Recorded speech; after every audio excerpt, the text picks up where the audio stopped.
Yes, good afternoon, our dear viewers here on Discovery Sports with you, Abdurrahman, and with my friend Dixon Wasa. And we've come here to talk about a number of things. I'll first ask him to say hi to you all. Hello, Dixon Wasa, how are you? I'm good. Thank you for joining the show. It's my pleasure coming Any word to our viewers? I thank them for tuning in, and I believe they are going to enjoy the show. Of course. So today, as we are heading to our show, we come in a moment where Arsenal is the main team to talk about, apparently, getting information from the previous match against the match they played with against Manchester City. We can see that Arsenal has dropped some of the points, and you know every point matters in the Premier League.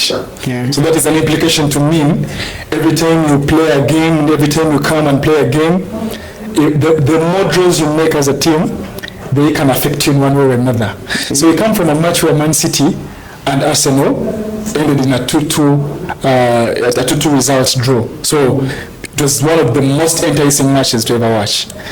So before we talk about the incidents that came from the match, what can you say about that match in particular? What did you expect before the match, actually?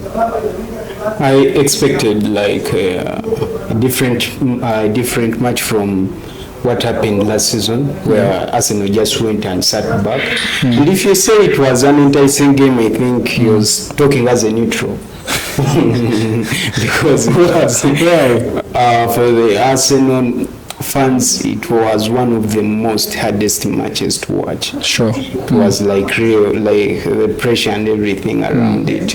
They had never seen their team like sit back that much. Yeah. You know, as they call it, it's like playing the bus style, parking the bus. Yeah. And I saw many people making memes and laughing about it, but that's what Arsenal had to do. Yeah. What could you do? You're entering like the second half with the lead and 1 man less, playing against Mancity at Etihad. Actually, Man City is the most attacking team. So if you're playing a team like Man City, for 45 minutes, you've been able to defend that match without conceding way too many goals.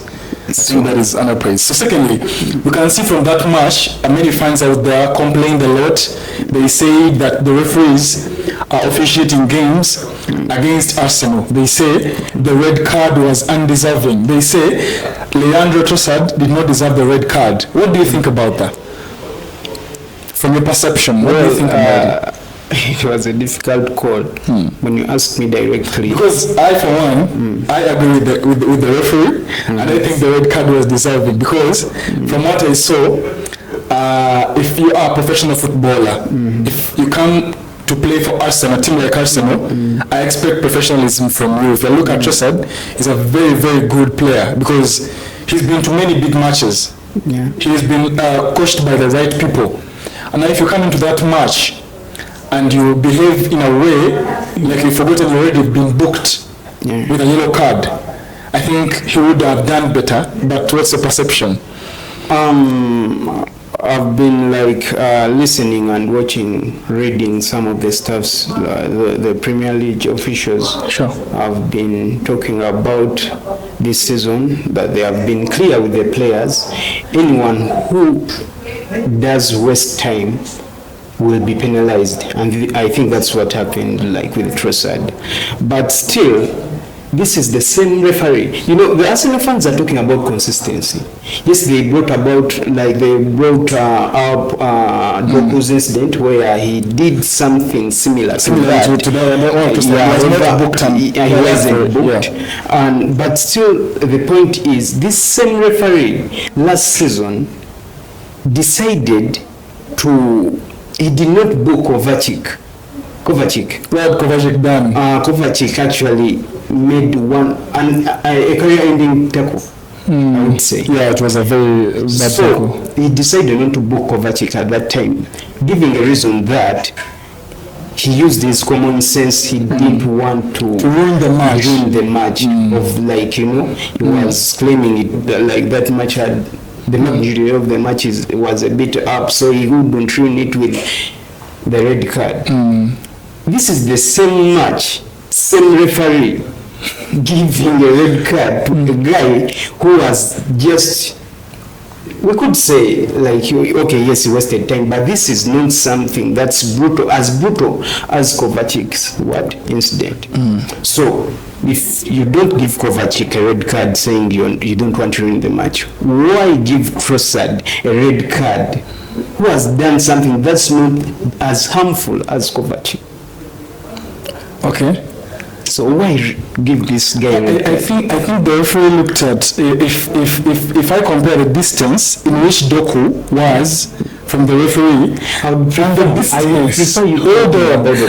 distance in which Trossard was, besides, you already have a yellow card to your name, and an incident happens, you've already pushed someone down. Maybe there were chances of the referee coming to say, you know what, I've only come to warn you, I've blown the whistle, and I've come to warn you not to ever do again what you've done.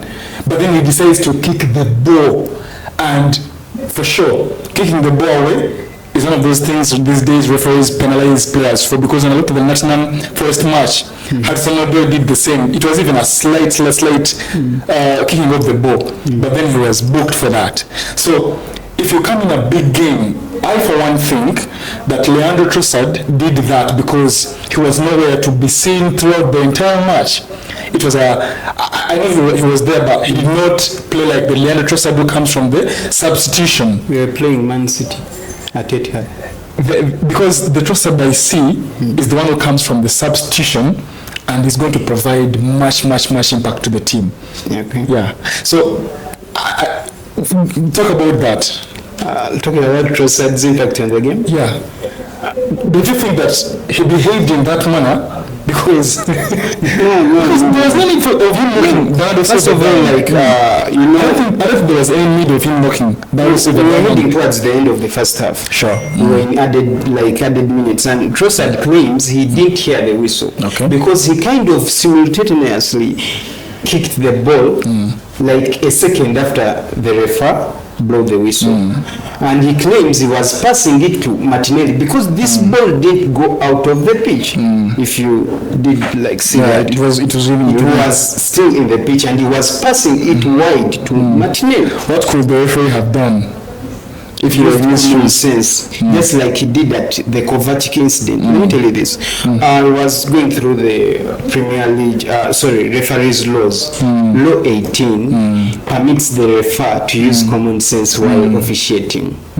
That's why, if we do remember, in 2010 during the finals of the World Cup, De Jong, it was a high boot, like actually a kung fu kick. De Jong fouled Alonso in the 28th minute of the game. It was a straight red card incident, but the referee used common sense. This is a World Cup final. So there's a question about it's about using common sense. Michael Oliver officiating against Arsenal. He did use common sense during the same fixture last season against Kovacic. Why didn't he apply the same law in the previous match against Trossard? Because Trossard's incident isn't even career ending. Kovacic could have ended someone's career. Sure. Because it was, but he wasn't booked for that. But he wasn't booked. Okay, so Kovacic too was on a yellow card. Yeah. So let's talk about the defense Arsenal put out. People have been talking about Mourinho, people have been talking about the Mourinho bus, and they've been saying they've never seen a shield behind defense. But then after the 45 minutes, I looked at Declan Rice calling his teammates. They gathered in a circle and they began talking. I was laughing because I expected maybe because from Mancity, but maybe these boys talked to each other from the coach Arteta. I respect him for that. Maybe they spoke and talked about how they're going to defend. We are all surprised that after 45 minutes, only a few goals were considered. And praise to Arsenal defense. Talk about Arsenal fans.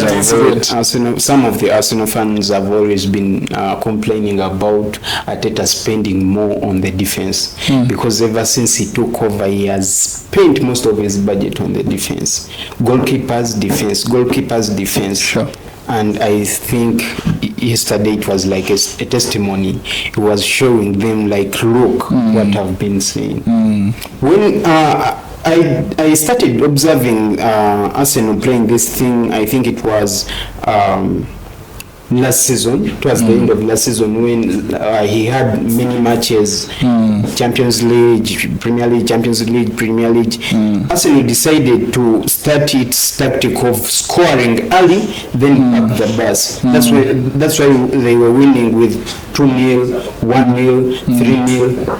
Score early, park the bus. Score early, park the bus. That's why yesterday, like during the Mancity game, you saw he could remove a defender, bring another defender, and you don't know, like you notice no difference. You remove Timber, bring in Quivio, almost the same. Bring in White, like okay, bring in Timber to play White's number, almost no difference. You get it? And he still had more defenders by the way. Because most of the Manchester City players got near the box, and I could say they would shoot. But from my observation, there was no space. Actually, I told someone that even if it was Kevin De Bruyne who had been put into this match, he would not find any way of shooting the ball. No, we would never know because Kevin wasn't on the pitch. He's a brilliant player, we all know that. So we can't just say even if he was on the pitch. Arsenal's tactic wasn't marking, they didn't mark anyone. All they did was cover spaces. Cover. That's why you see Haaland almost didn't. Wasn't there a lesson to all the other teams on teaching them how to defend Man City? Don't you expect seeing the next fixture of Man City? I've seen teams defend Man City, man.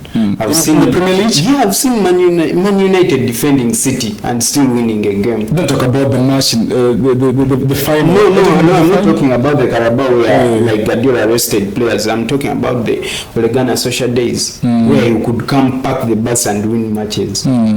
So it wasn't my first time seeing like a team defend other matches. This time around it was a bit different. Like these guys had a red card, but teams have been packing the bus. Madrid used the same tactic: pack, counter them, win the match.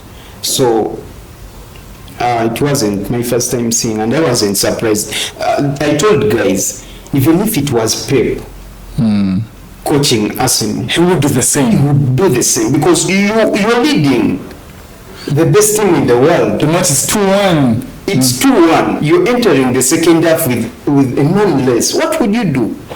Sit back and pray for a counter-attack. Arsenal was unfortunate. They didn't get any clear counter-attack.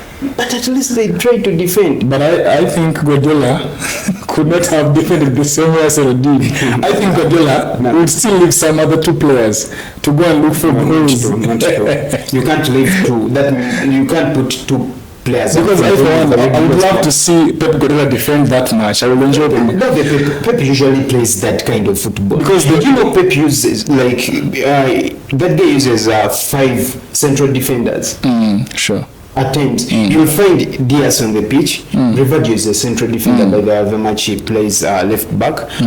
Nathaniel Ake is a defender. John Stones is a defender. But he's the one who introduced this thing.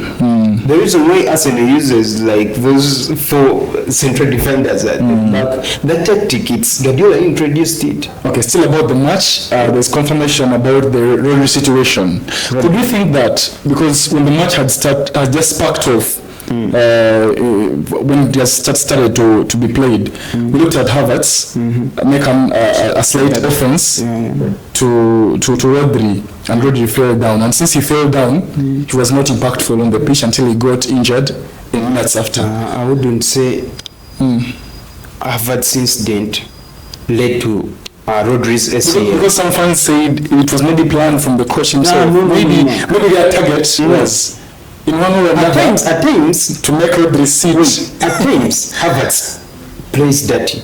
That guy plays dirty. That's why last season he accumulated more yellow cards and even got rested because of the yellow cards. He was suspended. He kind of like he's good at that dirty game. But I don't think that instant led to the ACL. ACL injuries are fun. Of course. At times, like, For instance, so it was not intentional. That no, it wasn't. It was like, you know, and Rodri, I believe Rodri like tried to make the most of like out of that because this incident was off the ball, so he knew maybe one or the other he could get Kai Havertz penalized. This is ACLs are funny. Last season Timber got an ACL in a funny way. They got they get off the pitch walking as if they are not in too much pain. The next morning you hear he's going to spend the rest of the season off. So the ACL is something different. It's a very big injury. It's like so because for the rest of the season. Then maybe Partey tried to, but even Partey didn't see Rodri coming from behind, you know. So he was unlucky, just like, you know, let me give you an example of Tastagen.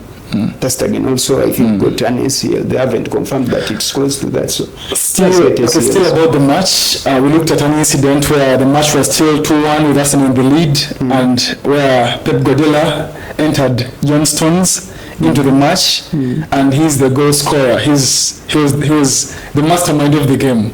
Should you credit the coach, or it was just happening that came up? I wouldn't say John Stones was the mastermind of the game. He was fortunate that he was in the right place at the right time. Then why him? Why not Walker? For the minutes he played in the second half. Do you remember the incident towards the goal? Like there was some kind of deflection. Sure. And no one knew where the ball was. I don't think even Stones thought he would find the ball there. You know, he was fortunate, as in way unfortunate.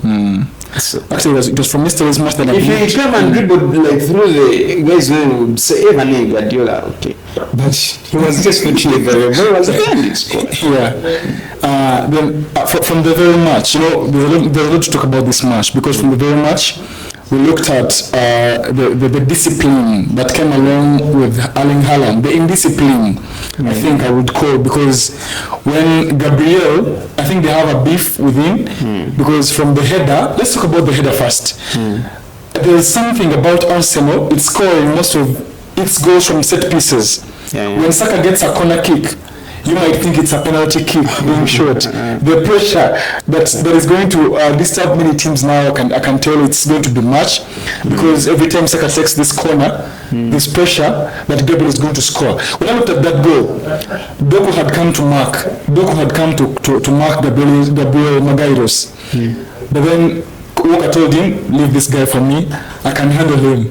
He left and he tapped his body. He proved to us all that he is man-marking this guy. But there's no way this guy is going to score a goal. How on earth did Gabriel Magalhaes run from Kyle Walker, a man he knows very fast, to come and score this header? Actually, if you do remember, minutes before that, Arsenal still got in a corner, and it was this very, like, you know, the way Saka took it, Gabriel's run the same. Doku lost it, so Walker felt like he's maybe a bit like stronger than Doku.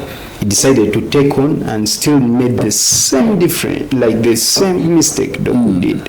So but Arsenal has been building this. It started last season. Last season, like, they were the team that scored, like they had more goals in from set pieces than any other team by a mile, you know. And so whenever we get a corner, Arsenal gets a corner, you see even the set piece manager comes on the touchline, because now he knows we do this, guys, like in the training, every training we practice, like we practice this. So I believe Arsenal has invested like much time in that, and teams have started doing that, by the way. Yeah, I see. Again, lastly about that game, what is the ruling if you look at the Martinelli incident, where the set piece was going to be taken and was leaning against the goalkeeper? It looked like he was stopping the goalkeeper from, you know, making this save, and the goal was counted. Although some fans say this was a foul, and they claim that Gabriel's header, still the one he scored against Tottenham Hotspur, was a foul, because they think he kinda pushed Romero although Romero did not fall down. But the same incident happened when Martinelli was seen leaning against the goalkeeper, and there was no way Ederson could come and take this ball from Gabriel. How was that? Both goals were previewed by the VAR team, and they approved them. If you see, for instance, the incident you're talking about, Martinelli blocking the goalkeeper, the ball had already gone over Ederson in the first place. So there's a ruling that if the ball goes over so if it doesn't matter, let's say, because you've already missed it. It's already gone past you. So there is that. With the with the Romero incident, it was soft. Romero softly went, and still he had time to come back by the way. And he did jump. It's Solanke who jumped with Gabriel. Then Calafiori scored one of the best goals on the weekend. Dream debut goal. His very first goal for Arsenal against a very big team like Mancity. What do you talk about Calafiori? Yes? That was a statement goal. A statement goal. Now you're going to see. Because at first I thought maybe he was crossing the ball, but when I looked at the goal again, it was intended. There was class shown. Whenever they talk about a player you don't know much, and you hear your team is signing such and such a player, the first thing you do is run on YouTube and watch previous videos and clips of him, skills and blah blah.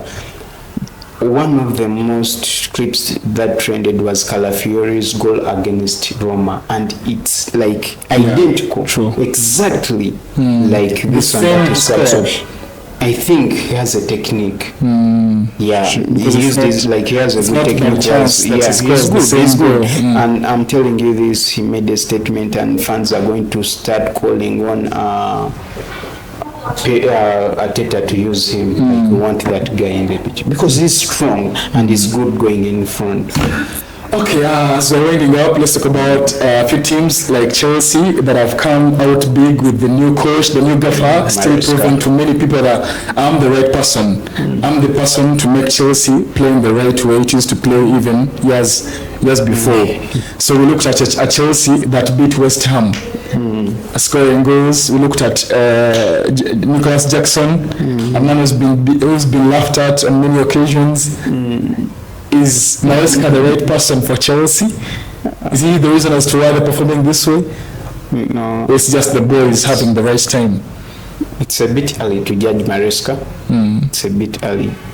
But so I can't say whether he's the right man or the wrong man. Sure. And still we won't say, however much he's up, he has won matches, but we've seen Chelsea isn't that consistent, because still you can't bet that Chelsea will play well the next week. Now, how many matches do we need to prove that?